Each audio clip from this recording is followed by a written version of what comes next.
Salam alaikum, salut à tous. Après mon intervention là, mon préambule, vous pourrez voir Jamel Bourras que j'ai rencontré à Doha. Alors, c'est clair, on a vu l'acharnement qui a été fait sur Benzema, alors qu'il a mis un tweet qui ne souffre de aucune ambiguïté. C'est un soutien parce que c'est son émotion, c'est son moment T qui a fait que il a voulu tweeter. Et on lui reproche là, on a Darmanin, après l'avoir traité de frériste, d'islamiste, tout ça, etc. Alors qu'on sait très bien que le parquet aurait pu ouvrir une enquête sur lui si vraiment il était accusé de cela. Sauf que non, hier il se reprend en disant c'est parce qu'il n'a pas fait de tweet que sur notamment l'enseignant qui a été tué et pour lequel nous savons encore rien de l'information. Est-ce que c'était lui qui était visé? A priori non, il s'est interposé, c'était un héros, cet enseignant, et donc on ne sait pas qui a été visé. L'enquête est ouverte sur une association avec terroristes étrangers, etc. Or, aujourd'hui, au point de l'enquête, on a zéro information là-dessus, on n'a rien au point de l'enquête, sauf qu'eux, ils sont déjà en train de conclure, et donc d'inviter, même ordonner, de dire que pour prouver que tu n'es pas des frères musulmans et que tu serais pas islamite, terroriste et compagnie, Benzema, tu dois faire, Darmanin qui demande à Benzema ce qu'il doit faire comme tweet. Non mais c'est hallucinant, c'est hallucinant. Donc il n'y a pas de liberté individuelle, il n'y a pas une émotion particulière à avoir. On a eu sur Giroud qui a fait, parce que c'est un chrétien, il a ouvertement ouvert sa foi, tout ça, etc., qui a mis en vente un de ses maillots, d'accord? C'est pas traité de la même manière, hein. Regardez. Il a fait pour les chrétiens d'Orient, qui sont et les chrétiens maltraités dans le monde, et une partie, donc il les a fléchés, vers le Haut-Karabakh. Je rappelle que le Haut-Karabakh, reconnu internationalement, même par la France, donc il n'y a aucun souci, c'est un territoire azerbaïdjanais, mais depuis des générations, ou plusieurs décennies, il y avait des familles arméniennes qui y vivaient. Voilà. Donc il a choisi un camp, il a choisi ceux qui habitait et il a même mis le conflit sur un terrain religieux alors que c'est pas un terrain religieux, c'est sur un terrain purement de frontières et d'appartenance de territoire et on lui a pas fait ce procès. Alors je lui ferai pas le procès, il a le droit d'avoir de l'affection pour qui il veut, il a le droit de soutenir qui il veut, etc. Sauf que lui on lui a fait aucun procès, hein. Voilà, non, au contraire, Giroud, pas de problème. Mais Benzema, qu'est-ce qu'il dit? Et regardez, pour Giroud, il dit qui veut s'occuper de tous les chrétiens maltraités. Foi chrétienne, la première porte ouverte est une association protestante déjà soutenue par le joueur de l'équipe de France. La seconde aide pour l'église en détresse est l'équivalent catholique pour la défense des chrétiens persécutés dans le monde. Les fonds seront fléchés pour les chrétiens d'Arménie en particulier, notamment les chrétiens du Haut-Karabakh. Voilà. Précisent les organisateurs de la nuit pour la mission depuis... Et là, qu'est-ce qu'on fait? On tape sur Benzema parce que il n'aurait pas tweeté, ou Benzema parce que alors ils disent oui, il y a un islam rigoriste. Alors pour eux, on l'a toujours dit, c'est un musulman qui pratique l'islam et forcément un terroriste et forcément un rigide. Pour eux, un bon musulman, c'est quand il s'écarte de l'islam, c'est-à-dire quand il boit, qu'il fait tout, quand il en ressemble. Sauf que désolé, on lui reproche d'avoir été faire son pèlerinage à la Mecque, mais c'est une obligation, c'est un des 5 piliers de l'islam, c'est une obligation pour les musulmans d'y aller, voilà, enfin quand les gens le peuvent. Donc je vois pas qu'est-ce qu'il y a d'extrémiste, de rigoriste, etc., de pratiquer sa foi, hein. Donc à l'autre on le souligne, on le vante, on dit c'est génial, Giroud c'est génial, et lui non. Alors on est rigoriste quand on devient musulman. Alors pourquoi je vous parle après de Jamel Bourras, etc., et là j'en viens au dossier, c'est que Jamel a été un des précurseurs sur ces questions. Il fait champion olympique, et dans la même concomitamment, on avait le problème de Bosnie, hein. On sait qu'aujourd'hui il y a eu un génocide en Bosnie, et comme d'habitude, hélas, hein, ça devient un marronnier. Il y avait un problème aussi avec les Palestiniens.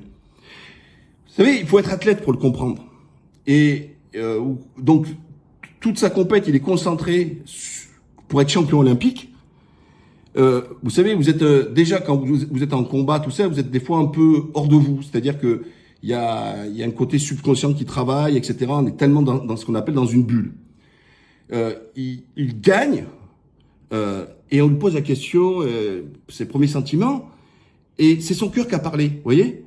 Et la première chose qui est venue, c'est son émotion. Il dit, je la dédicace aux Bosniaques, génocide, hein, et Gaza encore massacré, et aux Palestiniens, etc. Oh là là, ça a fait un scandale en France. Il a fait un scandale, c'est-à-dire que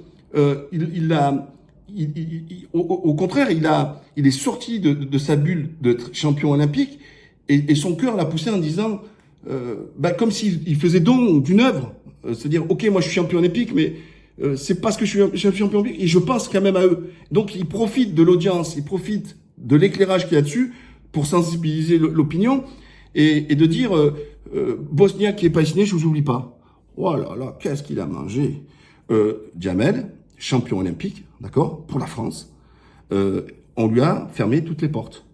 Vous savez, que vous êtes champion, tout ça, en général, on vous accepte comme commentateur lorsqu'il y a des compétitions, tout ça, etc. Donc c'est très courant. Non, dès que tu vois une Bourras, au revoir. La fédération aussi, qui avait mal joué à l'époque. Hein, il y avait un tournoi, un gala, tout ça, au revoir. Donc en fait, Djamel a été blacklisté. Voilà. Donc dans la vidéo que vous verrez tout à l'heure, j'ai pas voulu évoquer ces trucs-là parce que aujourd'hui, il est président du Paris Saint-Germain, judo. Voilà. Et il est conseiller au sport au gouvernement du Qatar. Le Qatar qu'on crache toujours régulièrement sur eux, mais moi je dis encore merci au Qatar parce que le judo c'est un sport de pauvres, hein, comme la plupart des sports olympiques, et que quand ils permettent à des athlètes leur donner un salaire et tout ça, etc. C'est très bon, hein, c'est pas de l'argent public, c'est de l'argent privé, etc. Et donc encore une fois, même si Djamel vit au Qatar, il est encore présent pour qui vont rayonner les médailles, le Paris Saint-Germain, c'est pour rayonner pour la France, d'accord? Donc ça veut dire que si une partie de la France a tourné le dos à Djamel, etc., de partout on lui a coupé les ponts, lui il n'a pas coupé les ponts, il a continué à servir. Et pourtant on sait tous les procès qu'on lui a fait parce que son crime c'est d'avoir donné son opinion, d'avoir défendu aussi par la suite les musulmans, etc. Et donc là, aujourd'hui, ils veulent priver ces athlètes ou les obliger, injonction, à tweeter le contenu du tweet ou à ne pas tweeter, etc. Mais ça va. Et Darmanin, déjà toi, Darmanin, sorti de la France, personne ne te connaît. D'accord? Oh, Benzema, Ballon d'Or, un des meilleurs joueurs du monde, il est de partout dans les pays. Tu leur dis Darmanin, Benzema, ils connaissent pas Darmanin.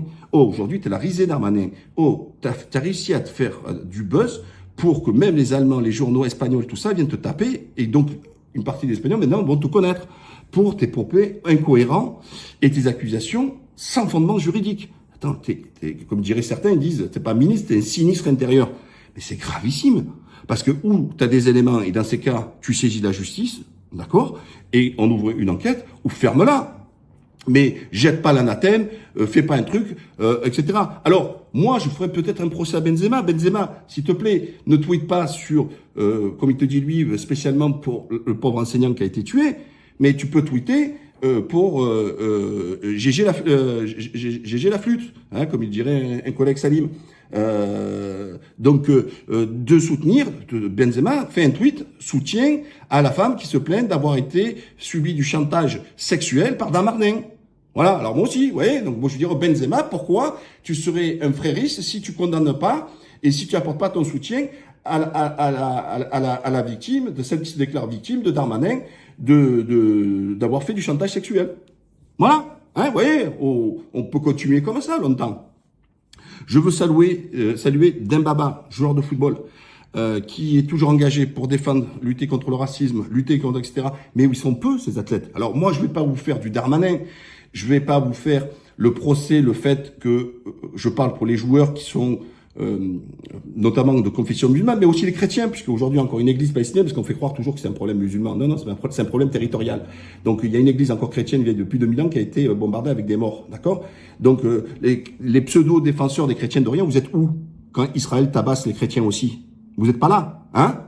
Absent, bonnet absent. Non, on veut au contraire réduire ça, c'est l'islamisme, c'est le terrorisme, tout ça. Non, c'est un problème territorial, c'est pas une histoire des musulmans contre des juifs. Non, beaucoup de juifs manifestent, et même ce qu'ils appellent des orthodoxes, hein, des rigoristes, comme vous les appelez vous, sont au soutien des Palestiniens. Et puis, il y a aussi des juifs qui sont, eux, qui se disent de culture juive, qui ne sont pas pratiquants. Hein, pense à Cap Japo, à d'autres, et il y en a en Israël, qui sont pas religieux, et qui sont des pacifiques, hein, et qui souhaitent justement 2 États. Alors que les extrémistes religieux qui existent en Israël, eux, veulent ce qui leur a été promis, le grand Israël. Donc, je vais pas moi faire la même chose que ce que je reproche à Darmanin, mais je vous dis, au moins sur la forme, à tous les sportifs, soutenez Benzema. Alors, c'est pourquoi? Parce que ça fait un peu jurisprudence. Ça veut dire que on a un ministre de l'Intérieur qui salit, qui souille, qui diffame, qui injure Benzema parce que il a porté une émotion et il a dit qu'il allait faire la prière et appelé à faire la prière pour des victimes. Donc, ça veut dire que demain, quel que soit l'athlète, quelle que soit la cause, eh ben, on pourrait lui faire le même procès. Donc, au moins, je vous demande aujourd'hui, pas que les footballeurs, même des athlètes de tout bord, d'apporter votre soutien à Benzema, non pas sur le fond, mais sur la forme. C'est que vous, les athlètes, et j'ai été athlète, on n'a pas de marionnette, hein, on n'a pas de ventriloque derrière nous, on est une marionnette de personne, et qu'on est libre d'écrire comme n'importe quel citoyen au monde ce qu'on veut. Qu'on peut avoir une émotion. Alors demain, il dit j'aime les blondes, vous allez lui faire le procès parce qu'il aime les blondes et qu'il crée une discrimination et qu'il est brune. Non, mais c'est n'importe quoi. Donc, moi, je vous dis, j'en appelle, moi, aux sportifs de haut niveau, etc. aujourd'hui, de monter au créneau. Je vous demande pas d'être parti pris sur la Palestine ou pour Israël ou pour la colonie, tout ça. Non, je vous dis simplement de dire soutien à Benzema qui a été victime de diffamation, d'injures et atteinte à son intégrité à partir de rien. Et donc, mais j'en appelle même à Griezmann, hein, qui a toujours défendu les homosexuels, c'est sa liberté aussi, hein, à tous les membres de l'équipe de France. J'aimerais bien vous voir aussi venir le soutenir et aux autres athlètes de soutenir Benzema pour avoir sa liberté de tweeter ce qu'il veut dans le cadre de la loi, bien sûr. Parce que dans ce qu'il dit, il y a aucune loi, il s'est affranchi d'aucune loi. Il parle de prière quand même. Faut pas déconner quand même. Et il pense à des victimes. Donc vous imaginez qu'est-ce qu'il y a de criminel là-dessus. Et on lui fait le procès d'être un frériste, d'un islamiste, d'un rigoriste, etc. Le pire, c'est notre clown de Zemmour qui a associé Benzema à l'assassinat du pauvre enseignant qui s'est interposé. Je rappelle encore que l'enseignant n'a pas été tué parce qu'il est enseignant, il a été tué parce qu'il a voulu protéger les élèves et d'autres personnes et que c'est comme ça qu'il est mort. Hein, c'est un héros qui a mis son corps, d'accord, au milieu, un peu comme le gendarme Beltrame dans le sud qui s'était interposé, etc. Pour sauver d'autres vies. Donc voilà, donc arrêtez votre délire sur le reste. Donc voilà, juste après moi, vous aurez la vidéo de ma rencontre de Djamel, qui est un ami et un frère depuis plus de 30 ans. Ce préambule, c'était parce que je voulais le mettre en honneur tous ces gens qui au contraire sortent de leur bulle. Oh, Benzema, il est blindé. Le mec, il est millionnaire à tout vent. Il est gras comme un cochon, on pourrait dire. Désolé, gras quand je dis cochon, c'est une expression, etc. Et au contraire, il prouve que c'est pas l'argent qui enlève l'humanité, c'est pas l'argent qui enlève l'émotion, et que il a tweeté parce que c'est son cœur qui l'a dicté, et qu'on lui fait ce procès-là, et qu'ensuite on va lui dire alors pour tel truc t'as pas fait, pour tel fait divers t'as pas dit, et pourquoi là-dessus t'as pas dit, et il est libre de tweeter, il est libre de faire ce qu'il veut. Son compte c'est bien Benzema. C'est pas un compte écrit Darmanin. Oh, Darmanin, si t'as pas de followers, c'est pas notre faute, quand même. Oh, là, on parle de dizaines de millions de personnes qui le suivent. Et vous n'avez pas lui dicter ce qu'il doit dire. Hein, on l'avait fait le procès aussi à Mbappé, sur d'autres situations, etc. Donc voilà ce que je voulais vous dire là-dessus. J'en appelle, moi, à tous les sportifs anciens, nouveaux, etc., d'apporter votre soutien à Benzema. Encore une fois, c'est pas sur le fait d'avoir tweeté son émotion, c'est sur le fait qu'on l'a souillé, qu'on l'a sali sous prétexte il a de l'audience et qu'il n'aurait pas fait ce qu'eux ils ont fait. Parce que je vous rappelle encore une fois, ce qu'a fait Macron et Darmanin, c'est inadmissible et sans précédent en France, où on a inventé un nouveau système, c'est-à-dire refuser les manifestations palestiniennes parce qu'il y avait un délai de carence qu'il fallait avoir. Vous voyez, comme dans les assurances ou comme l'assurance maladie, il y a un délai de carence. Parce que il y a eu des attaques qui ont été faites sur Israéliens et des victimes civiles. Mais attendez, mais qui a décrété qu'il fallait un délai de carence? Mais le droit constitutionnel est très clair. Le droit de manifester, c'est une liberté constitutionnelle. Vous voyez, c'est même pas une loi, c'est un droit constitutionnel, quoi, quand même. Hein. Et que les préfets ne sont pas là et encore moins le ministre, de pouvoir qualifier ce qui est une bonne ou une mauvaise manifestation. Ils ne sont pas là pour voir le contenu de la manifestation. Non, mais il y a pas le juge de la morale et de ce qui est bon ou pas bon, et à quel moment on doit le faire. Chacun doit être libre de pouvoir manifester à partir du moment où il respecte les dispositifs, c'est-à-dire qu'il propose un dispositif de sécurité, etc. Après, il dit oui, mais peut-être parce qu'il y aurait eu peut-être des radicaux, des élus berlus qui auraient pu partir. Donc voilà, après, ils essaient de trouver une autre formule, ce qui est complètement faux. Il n'y a pas une manifestation où souvent il y a des gens qui viennent se greffer dessus pour casser, pour ci, pour cela, etc. Donc voilà, donc l'excuse elle est bidon. Donc et je suis content que le Conseil d'État s'est prononcé sur le côté systémique, d'accord, de Darmanin, d'imposer aux préfets de leur dire, allez les préfets, vous interdisez tout ce qui est pro-Gaza, pro-palestinien, mais ça va pas à la tête. Alors, bien sûr que c'est l'État l'a remis à sa place en lui disant, écoutez, c'est l'appréciation des préfets. Et alors, pour se défendre, Darmanin, qui est pas du tout juridique, qu'est-ce qu'il dit? Oh, il faut sortir de l'hypocrisie, c'est quand même moi le patron des préfets, tout ça, etc. Non, c'est pas ce que dit le Conseil d'État. Parce que je te rappelle qu'un préfet, c'est ce qu'on appelle, je vais te donner un cours de droit quand même, ça s'appelle de la déconcentration, d'accord? Donc ça veut dire que tu as donné au préfet ton autorité, donc c'est le représentant de l'État. Et quand il représente l'État, comme le nom le dit, c'est pas la marionnette de l'État. Il représente l'État et les intérêts de l'État. Et dans ses fonctions, il a, quand une demande de manifestation, l'appréciation qui doit être faite, s'ils peuvent qualifier ça. Au départ, il parlait de troubles à l'ordre public, et après, il parlait d'un délai de carence par rapport aux victimes israéliennes. Bon, vous voyez, chaque fois, il est calme. Et puis là, il y a eu l'interdiction encore, malgré que le Conseil d'État a dit non. Chaque préfet doit avoir son libre arbitre pour pouvoir accepter, refuser, et dans tous les cas motiver son refus quand c'est refusé. Et à Paris, il continue. Donc il ne respecte pas la loi. On continue à interdire malgré la décision du Conseil d'État. Et l'autre, il s'abrite. Le préfet, parce que le ministre lui a dit. Sauf que alors ils ont commencé à gazer et tout ça, à mettre un peu de flotte sur les manifestants, et ensuite tribunal administratif qui annule l'arrêté d'interdiction de manifester en l'autorisant. Voilà. Et là maintenant, il faut qu'ils trouvent toujours quelque chose. Il n'y a pas eu de casse, il n'y a pas eu de rien du tout. Il n'y a pas eu des morts aux Juifs, contrairement à ce qu'ils racontent et tout ça, etc. Ils font le procès parce que certains auraient dit Allah Akbar. Voilà. Alors là, sachez qu'il y a plus de 2 milliards de musulmans dans le monde qui disent Allah Akbar. En principe, ils doivent le dire tous les jours Allah Akbar. Donc désolé, c'est pas un cri de guerre. C'est pas parce qu'une minorité, c'est pas quelques dizaines qui utilisent le mot Allah Akbar avant de faire des choses crapuleuses et créer du terrorisme ou ce que vous voulez, des violences, etc., que le reste, c'est-à-dire les 99,99% des musulmans dans le monde, devraient être interdits de dire le mot Allah Akbar. Mais ça va pas un peu votre tête, non? Ok? Donc il faut revenir un peu à la raison. Voilà. Justement, après moi, vous aurez ma rencontre avec Jamel, et je voulais le mettre à l'honneur, qui passe pas à l'oubli, parce que il faut pas oublier ceux qui ont reçu déjà des coups avant Benzema. Mais sauf que Jamel, lui, il est pas comme et tant mieux pour Benzema, millionnaire, il s'en fout, etc. Mais comprenez que Jamel, lui, derrière, de son après-carrière, n'a pas été au reflet de ce qu'il a apporté pour la France, et notamment de son titre olympique. Il a pris beaucoup de coups et il a été censuré, il a été blacklisté, justement pour avoir donné simplement un message d'amour, d'affection et de soutien au peuple bosniaque et palestinien qui souffrait. À Jamel à son tour. Salam alaikum, salut à tous. On est à Doha, le Qatar. Le Qatar, franchement, je vous le dis. Bon, vous savez que moi j'aime que les pays anciens qui transpirent l'histoire, tout ce que vous voulez. Mais franchement, quand je vois tous les micro-pays qui sont à côté, les Dubaï, où il y a toutes les crasseuses et tout ça, etc. Ouais, c'est mon opinion personnelle, désolé. Franchement, c'est joli. C'est pas mon truc parce que j'aime l'ancien, mais c'est magnifique, c'est intelligent, c'est bien construit, tout ça, etc. Les événements, le Qatar a battu les records d'audience, on sait, je ne vais pas revenir sur la Coupe du Monde, etc.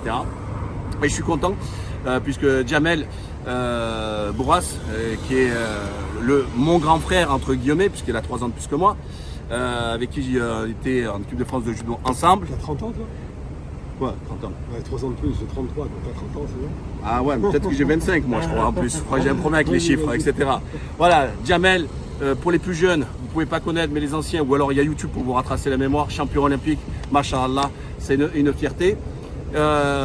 Qui est président du Paris Saint-Germain Judo. Et oui, parce que peu de gens savent que le Paris Saint-Germain n'a pas que le football, c'est comme à l'époque sous l'ère Canal+, qu'on appelle, et qu'il y avait ce qu'on appelle le Paris Saint-Germain Omnisport.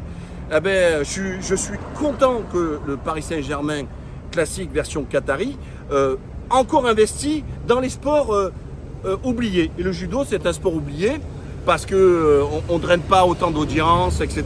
que le football. Et moi, je dis merci là-dessus. Alors moi, je suis Marseillais, vous le savez, il n'y a rien à dire. Mais je dis merci aux Qataris d'avoir permis d'injecter un peu d'argent pour payer des athlètes et tout ça, du sport amateur. Beaucoup d'argent pour le sport amateur français. Et je vous rappelle qu'à la fin, c'est pas le Paris Saint-Germain judo qui va récupérer les trucs, c'est la gloriole, c'est la France aux Jeux Olympiques, Inch'Allah. Teddy Riner, par exemple, c'est le Paris Saint-Germain et bien d'autres des champions. Et je suis content que c'est Jamel qui s'en occupe, qui est président du Paris Saint-Germain judo. Voilà, pour ceux qui ne savaient pas. Donc vous pouvez venir à Doha, très belle ville, très propre, c'est très important. Parce qu'on parle des rats à Paris, tout ça, hein, des rats et tout ce que je veux dire. Ici, c'est nickel chrome. Voilà. Voilà. C'était tellement la fierté et mon plaisir de revoir Jamel ici et voir que il apporte sa touche et surtout pour ce qu'il fait pour le sport amateur qui est le judo, mais qui s'entraîne comme des professionnels.